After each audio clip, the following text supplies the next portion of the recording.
Assalamualaikum guys, ketemu lagi dengan gua Pujani Sitasari.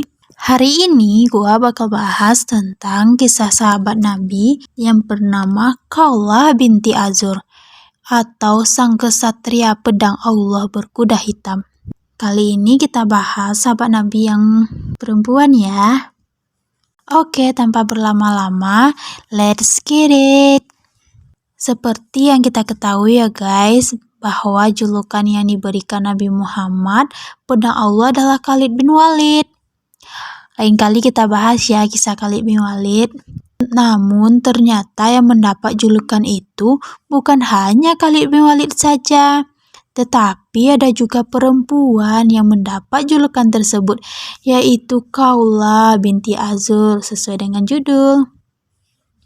Khawlah binti Azur mendapat julukan pedang Tuhan di kalangan perempuan sebab kegigihannya dalam memperjuangkan Islam.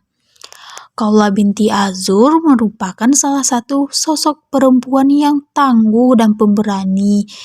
Jiwa dan raganya ia rela berkorban untuk membela Islam pada saat kaum muslim berhadapan dengan para pasukan Romawi. Ia pada mulanya hanya seorang petugas medis dan pemasok logistik bagi para mujahidin yang sedang berjuang.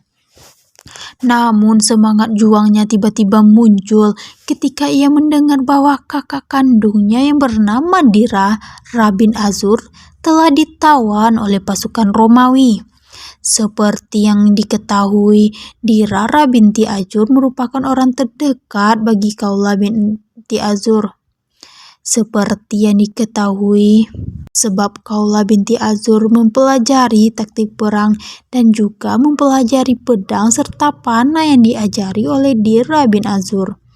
Sontak saat ia mengetahui kakaknya sedang ditawan oleh pasukan Romawi, Khawlah pun berlari menuju kudanya, menutupi seluruh tubuhnya dengan kain hitam, terkecuali matanya. Dengan membawa senjata dan menunggangi kuda hitamnya, Khawlah pun menuju pasukan Romawi untuk membunuh mereka semua. Pada saat itu pasukan kaum muslim yang dipimpin oleh Khalid bin Walid tengah dalam keadaan terdesak, namun kemudian datanglah seseorang dengan gagah perkasa menunggangi kuda dan menyergap pasukan-pasukan musuh dan membunuh mereka. Sontak kaum muslim pun dibuat tercengang dan penasaran, siapakah wanita berkuda yang berani itu. Kemudian di saat Khawlah sudah berhenti melawan para musuh, maka Khalid bin Walid pun kembali bertanya kepadanya, dan Khawlah pun menjawab bahwa dirinya ialah Khawlah bin Azur. Mendengar bahwa pejuang gagah berani itu adalah seorang perempuan, sontak para pejuang kembali terbakar semangatnya untuk berperang melawan musuh-musuh Allah.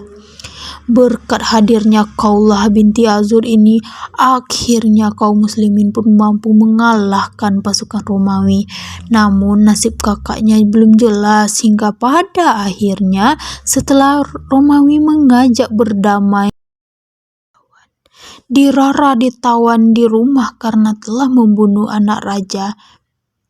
Kemudian Khawlah ikut kembali ke medan perang untuk menyelamatkan kakaknya yang ditawan itu, hingga pada akhirnya pertolongan Allah pun berhasil menyelamatkan kakaknya Khawlah.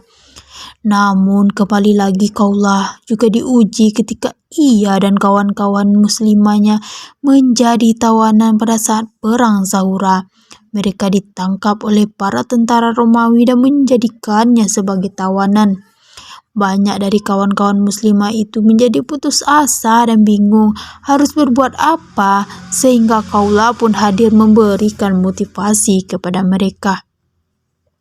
Khawlah pun berkata, "Kalian yang berjuang di jalan Allah, apakah kalian mau menjadi tukang pijit orang-orang Romawi? Mau menjadi budak bagi orang-orang kafir? Di mana harga diri kita sebagai seorang wanita dan di mana harga diri kita untuk mendapatkan surga Allah?" Sontak berkat mendengar dorongan motivasi dari kaula, akhirnya para tahanan tersebut mampu melawan dan bahkan dikisahkan mereka dapat terbebas dari tawanan tentara Romawi. Dari kisah kaula kita dapat belajar bahwa peran wanita di dalam Islam itu sangat besar. Apapun yang mengatakan, apa anggapan yang mengatakan bahwa wanita adalah sosok yang lemah dapat dibuktikan dengan perjuangan kaulah dalam memperjuangkan Islam. Baliknya, dengan hadirnya Islam merupakan agama yang memberikan ruang lingkup besar bagi perempuan untuk berperan penting di dalam publik. Namun sebelum itu, para perempuan juga harus mempelajari apa saja batas hukum yang sudah diatur dalam Islam.